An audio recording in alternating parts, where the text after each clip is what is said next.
Hello everyone, welcome to Sandhya's classes. आज हम पढ़ेंगे वाइगोस्की।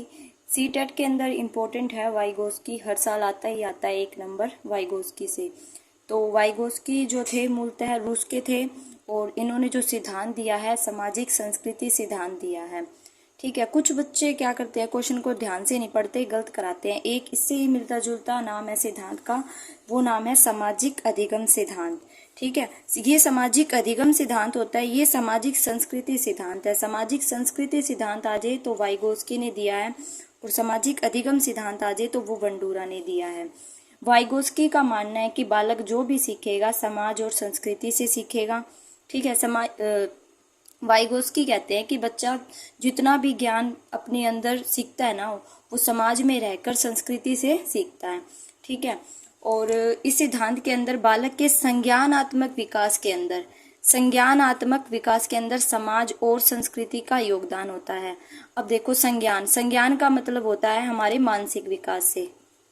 ठीक है, मानसिक विकास से, यानी कि हमारी सोचने समझने तर्क करने की जो मानसिक क्षमता है ना, उसी को ही संज्ञानात्मक विकास कहते हैं। ठीक है, और दूसरा जो है, बालक का सबसे ज्यादा विकास जो होता है खेल के मैदान में होता है, वो कहना है वाइगोस्की का। वाइगोस्की कहते हैं कि बच्चे का जितना विकास खेल के मैदान में होता है ना, उतना विकास कहीं नहीं हो सकता। ठीक है, और तीसरा पॉइंट इन्होंने कहा है, इस सिद्धांत के ऊपर इन्होंने 3 मुख्य बातों पर विशेष ध्यान दिया। एक तो है सामाजिक अंत्यक्रिया, यानी कि बच्चा समाज में अंत्यक्रिया करके सीखता है। ठीक है, इसमें हम ग्रुप लर्निंग बोल सकते हैं। ठीक है, ग्रुप लर्निंग यानी कि बच्चा जो भी सीखेगा ग्रुप के अंदर, जैसे कि उसने मतलब कि किसी की हेल्प कर दी, किसी बच्चे को मैथ में सम नहीं आ रहा, उसने उसकी हेल्प कर दी, या फिर किसी को पेन या वस्तुएं लेना देना सीख रहे हैं वो। ठीक है, इंटरेक्शन सीख रहे हैं ना समाज में, तो कुछ अंत्यक्रिया हो रही है बच्चों के बीच में। तो बच्चों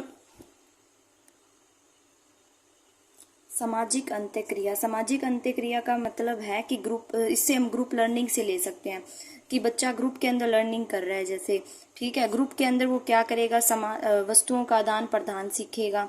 ठीक है, या फिर किसी बच्चे की हेल्प कर दी किसी सम में, अगर बच्चे को किसी में मतलब कि पढ़ाई में कुछ समझ नहीं आ रहा, उसने दूसरे अपने फ्रेंड से हेल्प मांग ली। ठीक है, तो वो सामाजिक अंत्यक्रिया होगी। या फिर किसी वस्तु, जैसे कि पेन किसी बच्चे के पास नहीं होता, वो कहता ना एक बार पेन दे दे मुझे, कई बच्चे मना कर देते हैं, नहीं मैं तो नहीं दूंगा। तो ये मतलब क्या, उनके अंदर अंत्यक्रिया नहीं हो रही। और कुछ कुछ बच्चे होते हैं जो हेल्प कर देते हैं, तो वो अंत्यक्रिया से जो भी सीखते हैं उसे बोलते हैं सामाजिक अंत्यक्रिया।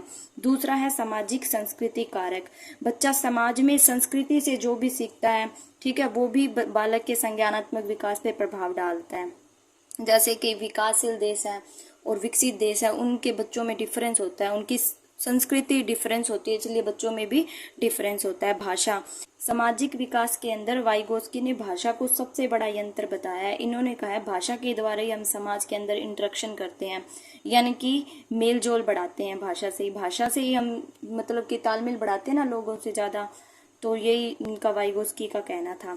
इसके अंदर 3 नाम ज्यादा इंपॉर्टेंट है। एक है जेडपीडी, जिसका है जोन ऑफ प्रोक्सिमल डेवलपमेंट। दूसरा है स्कैफोल्डिंग, जिसको कहते हैं मचान या ढांचा।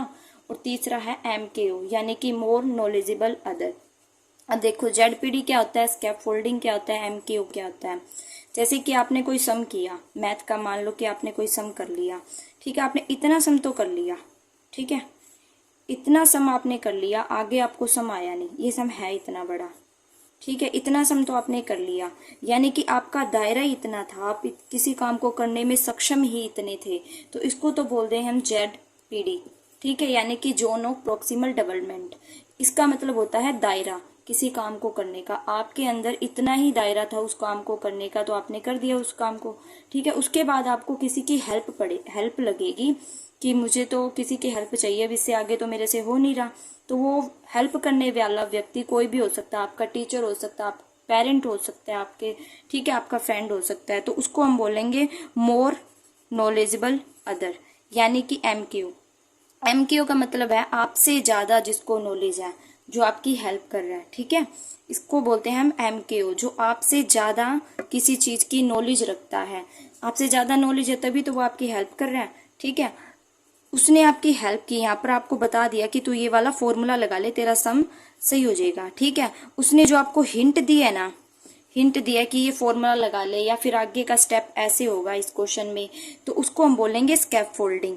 ठीक है, उसको हम क्या बोलेंगे, स्कैफोल्डिंग। जो उसने आपकी हेल्प की है, आपको हिंट दी है ना इस प्रोसेस में, इतने सम को करने में, यहाँ से यहाँ तक आपने कर लिया। ठीक है, ये सम था इतना, ये व्यक्ति ने आपकी हेल्प की है, ये वाला व्यक्ति है MQ यानी मोर नॉलेजेबल अदर। इस व्यक्ति ने आपको हेल्प की तो ये हो जाएगा MQ। और जो हेल्प की, जो हिंट दी है ना आपको इस सम को यहाँ से यहाँ तक बढ़ाने में, उसको हम बोलते हैं स्कैफोल्डिंग। ठीक है, ये MQ मोर नॉलेजेबल अदर है ना, ये इसकी उम्र से कोई फर्क नहीं पड़ता, ये आपसे बड़ा भी हो सकता है, आपसे छोटा भी हो सकता है। ठीक है, बस वाइगोत्स्की का यही सिद्धांत था कि इन्होंने सामाजिक संस्कृति पर सिद्धांत दिया। इन्होंने कहा बच्चा जो भी सीखेगा, बच्चे का जो भी मानसिक विकास होगा ना, वो समाज में रहकर ही होगा। संस्कृति को देखकर, संस्कृति जो हमारी है वैसे ही बच्चे का मानसिक विकास होगा। समाज में रहकर बच्चा दूसरों से इंटरेक्शन करना सीखेगा, अंतःक्रिया, मेलजोल, भाषा जो भी है बच्चे की सामाजिक संस्कृति में ही होगी। बस ये इन्होंने सिद्धांत दिया है।